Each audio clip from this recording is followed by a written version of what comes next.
사람은 살아가면서 어딘가에 이렇게 속해질 수밖에 없는데 그곳에서 마땅히 하게 되는 것이 역할이다. 그리고 책임감이다라고 하는 것으로 나타나게 되죠. 그 부모의 역할, 부모의 책임감, 자녀의 역할, 또 자녀로서의 책임감, 자녀로서의 의무, 직장에서나 교회에서나 가정에서 우리는 그 속에 속하게 되면 각자 맡은 바 역할이 생기게 되고 그것이 의무가 되어지더라. 그 의무와 맡은 바 책임을 바라보는 사람들은 우리를 보면서 어떤 기대를 가지고 어떠한 생각을 가지고 우리를 바라보게 되는 것이죠. 부모의 역할, 자녀가 부모를 봅니다. 우리 부모님 참 부모로서의 역할을 감사하게 잘해 주셔. 자녀를 봅니다. 부모가 우리의 자녀 정말 잘 자라주는구나. 공부를 열심히 하는구나. 그 역할과 의무를 다함으로써 상대들은 기대와 또한 어떤 생각들을 하게 되어지더라는 것이죠. 남자들이 군대를 갔을 때 국방의 의무를 합니다. 나라를 지키는 책임을 감당하고 있을 때 우리 국민들은 어떻게 살아갈 수 있나요? 군인들이 우리나라를 잘 지켜주고 있구나. 그런 기대와 그런 안정감에서 그들이 온전히 감당하는 그 책임감 때문에 마음의 평안함과 온전한 삶을 누리게 되더라라고 하는 것입니다. 우리가 영화를 보더라도 그렇습니다. 주인공들을 보면서 그 주인공들이 그 역할을 감당하고 있을 때 우리는 그들에게 대리만족 느끼기도 하고 그들의 역할을 바라보면서 기대를 하는 것이죠. 아, 이 영화가 이렇게 되기를 원한다 라고 하기도 하는 것이 관객들의 모습입니다. 여러분들은 어디에서 어떠한 역할을 맡고 계십니까? 여러분들은 무엇으로 인생을 살아가면서 남들에게 기대감을 그리고 영향을 끼치고 살아가고 계십니까? 목사로서의 역할, 어떠한 기대감이 있겠죠. 목사님이 오늘 설교 잘하기를 기대합니다. 목사님, 다른 목사님처럼 문제 일으키지 말고 정말 잘 세워지기를 원합니다. 저의 역할, 여러분들의 기대, 모든 자들은 어떠한 영역 속에서 역할과 의무를 감당하고 어떠한 자들은 기대할 수 있고 그 역할 만든 자의 영향을 받게 될 수밖에 없다는 것이죠. 예수님이 이 땅에 오셔서 자신이 오신 이유와 자신의 역할, 그 모습을 말씀해 주시는데 마태복음 20장 28절의 말씀을 같이 한 목소리로 읽어봅니다. 시작. 인자가 온 것은 섬김을 받으려 함이 아니라 도리어 섬기려 하고 자기 목숨을 많은 사람의 대속물로 주려 함이라. 아멘. 사람들을 섬기고 자기의 목숨을 가지고 많은 사람의 죄를 풀어주려 함이니라. 내가 희생함으로 남들을 자유케 해주려 함이니라. 나를 깨뜨려 그들을 올무에서 자유케 하기 위하여 내가 왔노라 라고 말씀을 해주는 것이죠. 이것이 예수님의 역할이었습니다. 그러한 예수님이 오늘 본문을 보면 제자들과 또한 우리들을 불러주셔서 너희들의 역할이 이것이다. 너희들이 해야 할 의무가 이것이다 라고 말씀을 해주시는데요. 우리가 본문 13절을 같이 읽어보겠습니다. 마태복음 5장 13절 시작.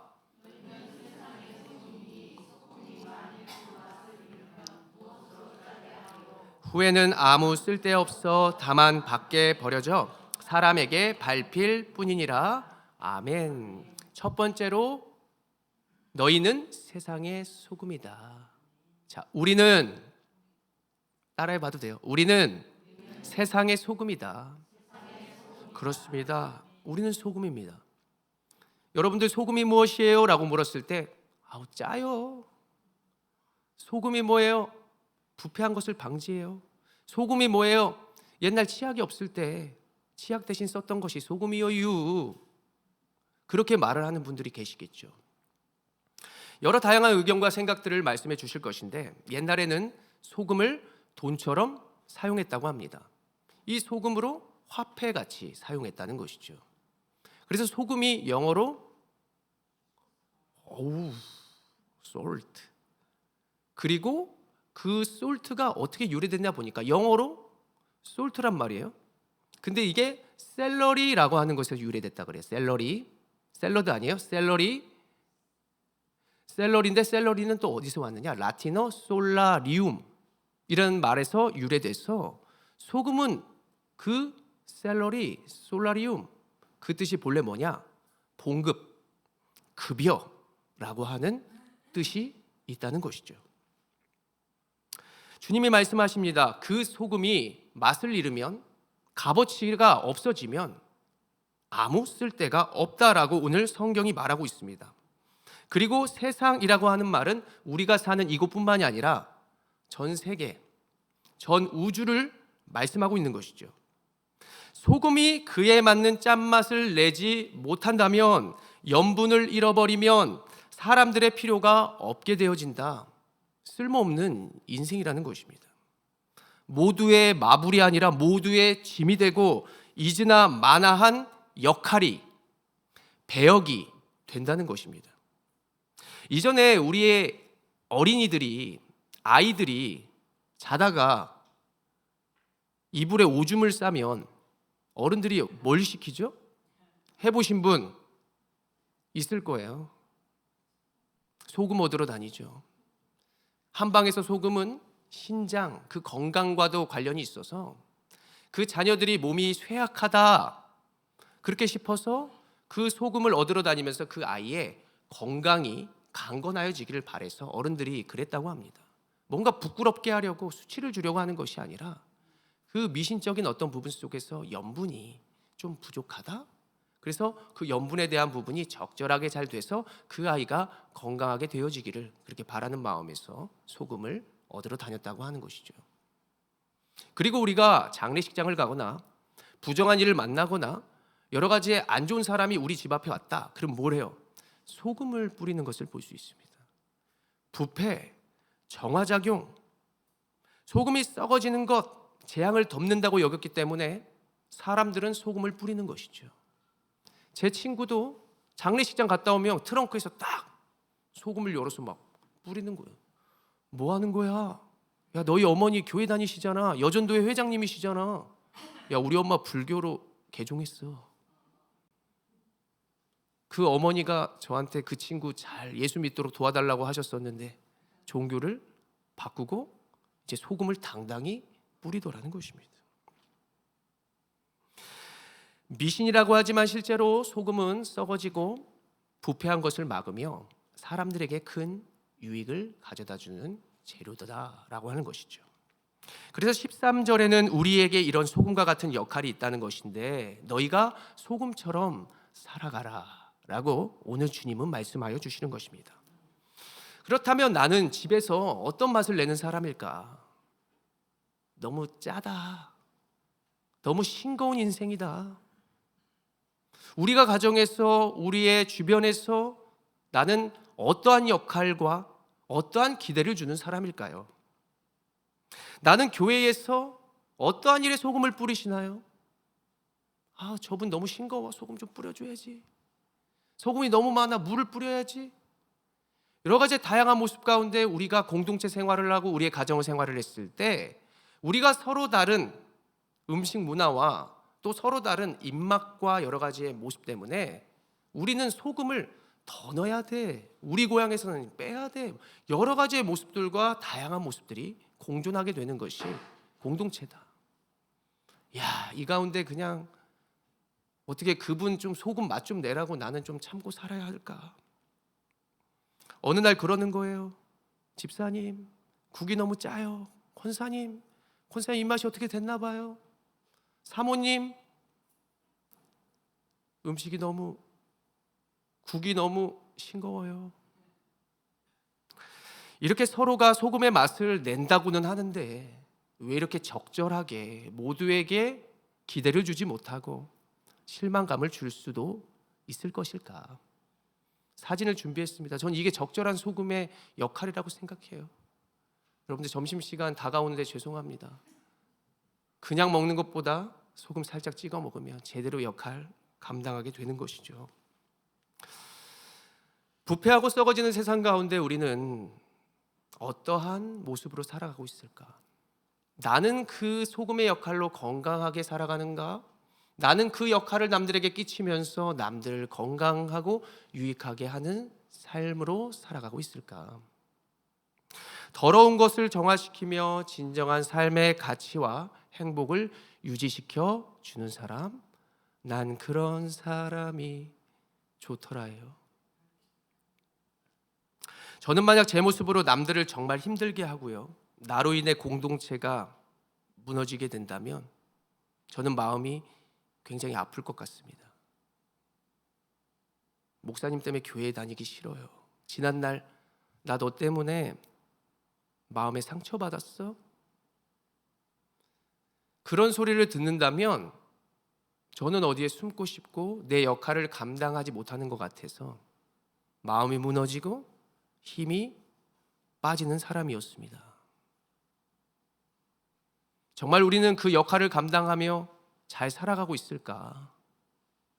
역할도 감당하지 못하면서 뻔뻔하게 우리가 공동체에 안 좋은 영향을 주지는 않을까? 우리가 주님 앞에 겸손한 자세로 내 스스로를 돌아본다면, 우리가 주님의 마음과 또 주님의 깨어짐이 없으면 적절하게 주변을 위해서, 내 자신을 위해서 소금과 같은 역할을 잘 감당하지 못하는 것, 이것은 다 누구에게나 있을 수밖에 없다는 것입니다. 성경은 말합니다. 후회는 아무런 쓸데가 없어 사람들에게 밟힐 뿐이니라. 그러한 사람은 필요가 없어요. 내가 이 인생 살아봐야 죄밖에 더 짓는데 뭐 내가 이거 살아봐야 뭐합니까? 이러한 마음이 들어지기도 하고요, 때로는 남들을 아프게 하는 것 같아서 내 마음이 힘들기도 합니다. 이렇게 세상을 살아가다가는 후회는 쓸모가 없어서 사람들에게 밟히는 인생밖에 될 수 없다라고 성경은 오늘 이야기를 하고 있습니다. 여기에서 밟힐 뿐이니라, 밟히다, 이것은 카타 파테오라고 하는 말인데요, 카타는 카타콤 알죠? 무엇 안에입니다. 안에. 파테오, 무너지다, 쓰러지다, 밟히다. 그 안에서 무너질 수밖에 없는 거예요. 내 자신도 무너지고 공동체도 무너지고 가정도 무너질 수밖에 없다.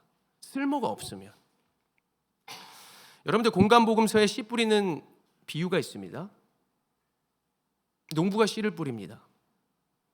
이 이야기는 씨 뿌리는 자나 씨에 초점이 맞춰 있는 것이 아니라 네 가지의 밭에 초점이 맞춰져 있는 것입니다.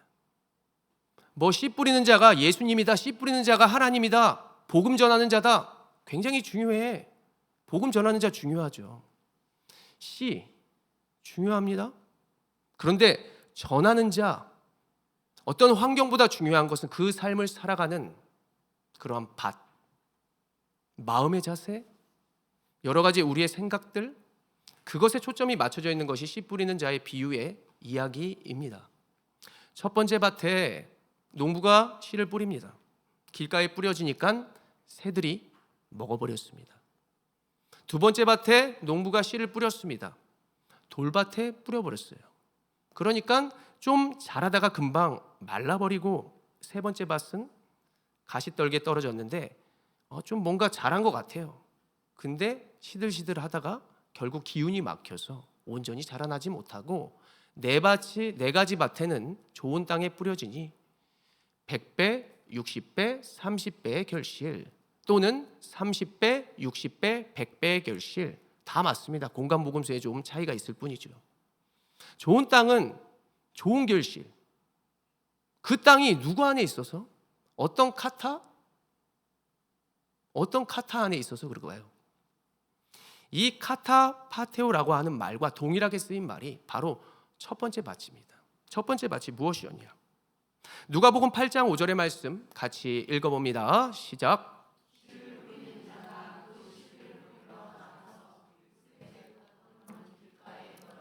밟히며 공중의 새들이 먹어버렸고, 아멘. 소금이 사용되었어요. 만약에 소금이 사용되는데 그냥 길가에 대충대충 살아가는 그러한 인생에 살아가니 공중의 새들이 먹어버렸다. 사단이 우리 가지고 장난치는 거예요. 누구 안에 내가 있는가? 내가 어떤 술과 오락을 정복했다라고? 그거 내 손 안에 있습니다. 아니요. 하다 보면 우리가 그 썩어진 거 안에 있는 것이죠. 카타파테오. 밟히는 인생. 우리가 밟아버려야 되는데 우리가 밟히는 인생이 되어지는 거예요. 우리가 소금으로서의 역할을 잘 감당해야 되는데 어디에 소금을 뿌리냐는 것이죠. 어떤 마음으로 소금을 뿌리냐는 것이죠. 어디에? 적절하게.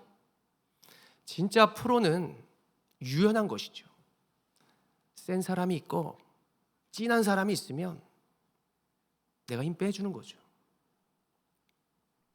때로는 힘이 없는 자가 있으면 내가 힘을 주는 것이죠. 나의 인생에 그냥 길가에 뿌려지는 것이 있다면 헛된 인생이 되어지더라. 살아봐야 남들에게 피해 줄 수도 있는 것입니다. 저는 여러분들의 삶이 온전한 곳에 잘 쓰임받게 되기를 간절히 소망합니다. 누구나 소금으로서의 좋은 장점이 있거든요. 그런데 우리가 누구 안에서 어떻게 사용하느냐, 그 역할 가운데에 우리는 어떤 기대를 줄 수 있는 인생으로 살아가고 있는가, 이것이 문제라는 것이죠. 저는 여러분들의 인생이 정말 온전한 곳에 심기어져서 또 온전한 곳에 잘 사용돼서 여러분들의 인생이 정말 하나님의 축복으로 열매 맺게 되기를 간절히 소원합니다. 이러한 모습처럼 말이죠. 빌립보서 4장 19절의 말씀, 여러분들의 말씀인 줄로 믿으며 읽겠습니다. 시작. 나의 하나님이 그리스도 예수 안에서 영광 가운데 그 풍성한 대로 너희 모든 쓸 것을 채우시리라. 아멘. 이렇게 될 줄로 믿습니다. 또한 예수님은 우리에게 이것을 명하십니다. 마태복음 5장 14절 읽겠습니다. 시작. 너희는 세상의 빛이라. 산 위에 있는 동대가 숨겨지지 못할 것이요. 아멘. 두 번째로 우리는 세상의 빛인 줄로 믿으시기를 바랍니다. 빛은 성경에서 가장 많이 나오는 그러한 상징 중에 하나라고 볼 수 있습니다. 하나님은 빛이십니다. 예수님은 빛이십니다. 많이 들었고 많이 써 있어요. 그리고 오늘 말씀을 비롯해서 하나님의 백성들인 우리가 그 빛이 된다라고 기록하고 있습니다.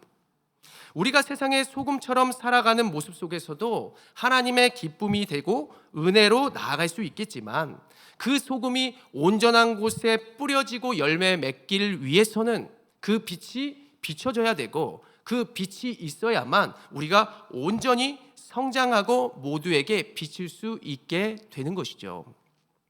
영원한 빛이 우리와 함께 한다면 우리는 그 빛으로 말미암아 남들에게 조그만 빛이라도 선사할 수 있고, 여러분 이곳으로 가야 살아날 수 있습니다라고 보여줄 수 있겠죠. 예수님이 이 땅에 오셔서 사역을 시작하면서 회개를 선포했습니다. 회개하라, 천국이 가까이 왔느니라 라고 하면서 본인이 사역을 시작하셨어요. 너 돌아서, 그러면 내가 보일 거야. 내가 가까이 왔거든. 이것이 예수님의 사역의 첫 번째다라고 늘상 말했지만 이 말씀 속에서 더 깊이 들어가 보니까 예수님이 자신의 회개의 복음을 선포하기 이전에 자신이 빛이시다라는 것을 말씀하시더라고요.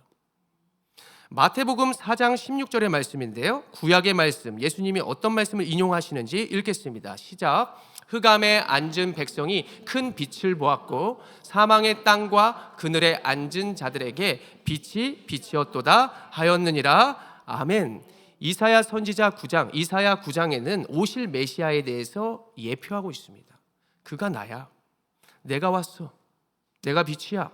그래서 내가 길과 진리와 생명이 되어줄게.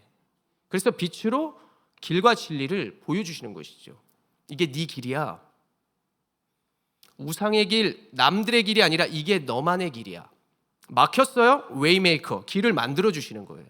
막혔으면 쉬는 것입니다. 다른 우상을 찾는 것이 아니라, 나의 힘으로 그것을 뚫려고 하는 것이 아니라 기다리면 뚫어 주시는 것입니다. 빛으로 길, 진리.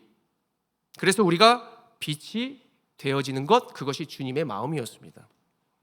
그래서 저와 여러분들의 모습을 통해서 결국 오늘 말씀에 무엇이라 해요? 산 위의 동네가 숨겨지지 못하게 된다. 이 말이 무슨 뜻입니까? 우리로 인해서 보여지지 않던 것이 이렇게 평지에 솟아오른 산처럼 보여지게 된다는 것이죠. 너 때문에 못 보던 것을 보았어. 너 때문에 내가 느껴지지 않았던 것을 느낄 수가 있었어. 남들이 앞을 못 보잖아요. 내가 때로는 안경이 되어주는 것이죠. 제가 지금 쓴 안경이요? 누군가 하나님 똑바로 보라고 안경을 맞춰주셨어요. 안 보여서 맞춰주는 게 아니라 더 잘 살아가라고 도와주는 거죠. 누가 넘어지면 이렇게 세워주는 것이죠. 내가 한 걸음 한 걸음 못 걸어준다면 그 자리에서 일으켜 주는 것이 바로 빛으로서의 사명이 되는 것입니다. 또 빛은 무엇을 하게 하는가? 마태복음 5장 15절의 말씀입니다. 읽겠습니다. 시작. 사람이 등불을 켜서 말 아래 두지 아니하고 등경 위에 두나니 이러므로 집안 모든 사람에게 빛이 느니라. 아멘. 빛의 더 견고한 모습을 보여주는데요. 우리가 그림을 보시면 여기서 등불은 심지가 있는 모습이고 기름으로 빛이 비춰지게 되는 것이죠. 내가 굳은 심지가 있습니까? 어디에 있어요? 기름 안에 있죠. 그 기름 누가 주셔요? 주님이 주시는 것입니다. 주님이 주신 힘으로 빛을 비추어야 내 스스로를 태우며 내 삶의 시간을 보내며 남들이 볼 수 있는 빛을 비춰주고 그 사명을 감당하죠. 후레쉬가 더 하네요? 형광등이요? LED 등이요? 그것보다 우리가 우리의 영역이 있으니까 우리가 주님 안에 거할 때에 주님이 주시는 힘으로 이만큼 주시면 이만큼 주시는 기름으로 우리의 스스로의 시간을 소진하여서 빛을 비추는 것이 사명이죠. 남들 따라하는 거 아닙니다. 정기 콘서트 컵에서 빛을 비추는 것이 아니에요. 주님이 주시는 그러한 성령, 그 기름으로 말미암아 우리 스스로의 삶을 그분 안에 거하게 하면서 빛을 비춰주실 때 우리의 빛이 빛나게 되어진다는 것입니다. 내가 가진 소중한 것이 있다면 그 어딘가에 처박아 버리고 그 우리의 등불을 가만히 두고 있는 것이 아니라 내가 움직여서 주님께로 움직여서 사용해야 된다는 것, 이것이 바로 빛으로서의 사명이 된다는 것입니다. 무엇을 움직이려면 연료가 필요하죠. 에너지와 힘이 있어야 움직입니다. 그렇게 우리가 움직여서 가는 곳이 어디일까요? 주님 아닐까요? 주님 밖일까요? 세상의 가짜 빛일까요? 진짜 빛일까요? 내가 무엇을 자랑하고 무엇에 이끌려서 나의 연료를 공급받으려 하는가? 나만 비추고 나만 스포트라이트를 받고 나랑 가장 가깝고 잘 맞는 사람한테만 빛을 비추며 우리가 우리의 역할을 감당하고 있지는 않았는지, 그러니까 요만한 역사만 일어나고 이만한 축복만 받는 것이죠. 먼저 그의 나라와 의를 구하라. 우리나라를, 나의 가정만, 그게 아니라 나랑 정말 다른 종족과 미운 사람, 그냥 제가 말했잖아요 이전에, 자녀가 미우면 그냥 안아버리는 거예요. 그냥 눈을 감아버리는 거예요. 주여 이러면서 그냥 용서하여 주십시오. 얼마나 제가 더 태워야 됩니까? 내 심지가 상하고 있습니다 하면서 뜨겁게 기도하면서 우리의 사명을 감당해야 하는 것이죠. 우리가 이 세상을 정신없이 살다 보면 나도 모르게 세상에 휩쓸리고 세상의 마음을 갖게 되고 감정에 휩쓸릴 수밖에 없는 것입니다. 당연한 것이죠. 그래서 점검합니다. 내가 누구 안에 거하고 있는가? 내가 무슨 힘으로 사랑하고 있는가? 보여지기 외식적인 것 잠시 하다가 빛이 꺼져 버리는 거예요. 그러나 주님 안에서 주님이 주신 것으로 내가 빛을 밝히고 그게 다하면 주께로 가거나 집으로 돌아가면 되는 것입니다. 그래서 오늘 우리는 계속 어정쩡한 빛으로 오늘을 살지 말고 이제는 정말 내가 누구 안에 거하고 어떠한 그 안에서 무엇을 위해 살아갔는지를 잘 생각해 보면서 내가 정말 주님 안에 거하고 내가 주님을 위하여 살아간다 하는데 왜 기름을 안 주십니까? 나아질 수 있어요. 자녀잖아요. 주님 위해 살겠다는데 왜 안 주시냐고요. 왜 빛을 비추고 싶다는데 왜 나에게 재물과 건강을 주지 않으십니까? 우리가 말할 수 있습니다. 15절에 말씀합니다. 집안 모든 사람에게 비치느니라. 우리가 아무리 조용히 살려고 해도요, 우리의 냄새와 우리의 영향은 미쳐질 수밖에 없습니다. 자녀들에게요, 우리의 부모에게요, 우리의 주변에게 다 냄새 나요.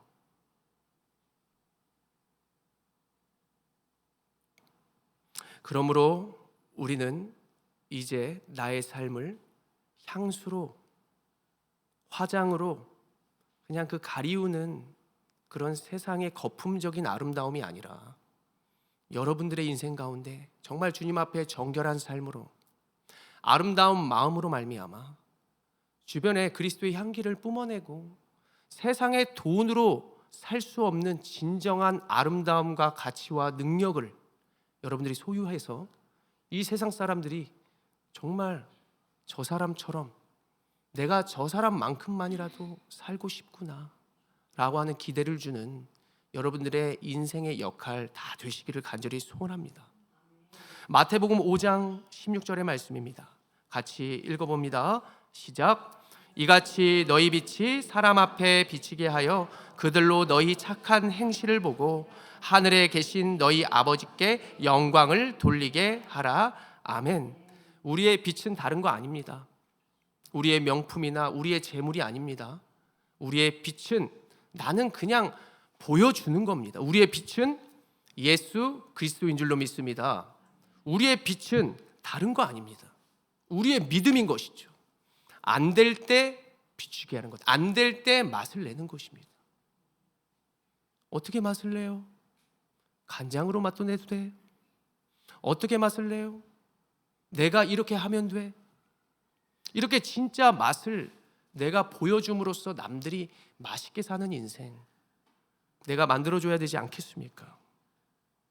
그분은 말씀하십니다. 또한 보여주셨습니다. 내가 섬기러 왔다. 내가 용서하러 왔다. 내가 포기하러 왔다. 내가 희생하러 왔다. 내가 남들이 너희를 사랑하지 않지만 영원히 사랑하기 위해서 왔다. 이것이 바로 빛과 소금의 역할의 모범이 되는 것입니다. 성령의 힘으로만 가능하다는 가장 멋진 라이프 스타일이 되는 것이죠. 착한 행실이 무엇입니까? 복음입니다. 복음이 무엇입니까? 예수님의 행동입니다. 복음을 왜 못 전해요? 나를 전하려고 그러니까 못 전하는 것이죠. 예수님의 행동을 말하면 되는 것입니다. 나의 행동 아니에요. 내가 하고 있는 그 행동을 보여주는 것이죠. 내가 하려는 행동을 나타내 주는 것입니다. 자녀를 보십시오.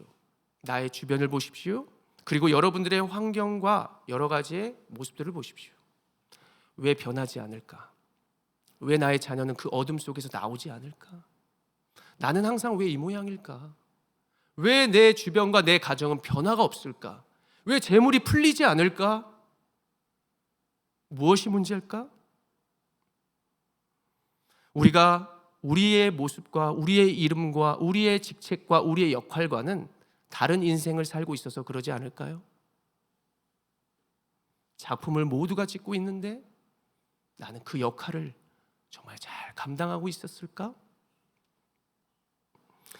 나에게 말하는 것입니다. 언제까지 너 약물로 버티는 인생 살 거야? 우리는 이제는 우리와 어울리지 않는 옷을 벗어 버려야 합니다. 여러분들은 부르심을 받은 줄로 믿습니다. 예수를 믿었고 이 자리까지 하나님이 오게 하셨습니다. 축복이 눈앞에 있고 변화가 눈앞에 있고 여러분들이 사용될 그 소금이 여러분 손앞에 있을 것인데요. 내가 어떻게 사용할까요? 내가 어떠한 것을 비추며 나아갈까요? 저는 성령의 능력으로 여러분들이 가진 정말 진짜를 보여주실 때 진짜 빛이 비춰질 것이라고 확신합니다. 소금도요, 다 여러분들 장점이 있어요. 하나님이 주신 은사가 있는데요, 주님의 마음과 사랑을 좀 가지고 내가 그 소금을 가지고 주님 안에 거하면 하나님이 가장 값지게 사용하실 것이라고 믿습니다. 우리의 자녀들에게 그냥 막 뿌리는 게 아닙니다. 썩을 막 놈아 이러면서 뿌리고 이러는 거 아니에요. 때로는 한 톨을 놓더라도, 때로는 물에 희석시켜 주더라도 그것이 잘 작용하여서 우리의 자녀들이 변화되고, 그 변화된 모습 말고도 우리의 모습이 우리 부모님 요즘 좀 많이 힘드신 것 같다. 왜요? 사명 감당하니까. 우리 부모님의 사랑 정말 나 본받고 싶고 그 사랑 때문에 나 여기 있는 거야. 결과적으로 그들이 외칠 수 있는 모습들을 저는 늦어도 오늘부터라도 좀 만들어 가시고 우리의 자녀들과 주변에 기대를 갖게 하는 여러분들의 축복된 인생 되기를 간절히 소원합니다. 성령의 능력으로 우리가 살아날 것을 믿습니다. 다시 시작하는 착한 행실, 바로 복음. 그 복음을 한 가지 한 가지 따라해 가면서 우리가 각자의 자리에서 교회 공동체에서 빛과 소금의 역할을 잘 감당하여 주님께는 영광이요 주변에게는 축복을 주는 가장 풍성한 열매 맺는 여러분들의 인생 되시기를 간절히 소원합니다. 기도합니다.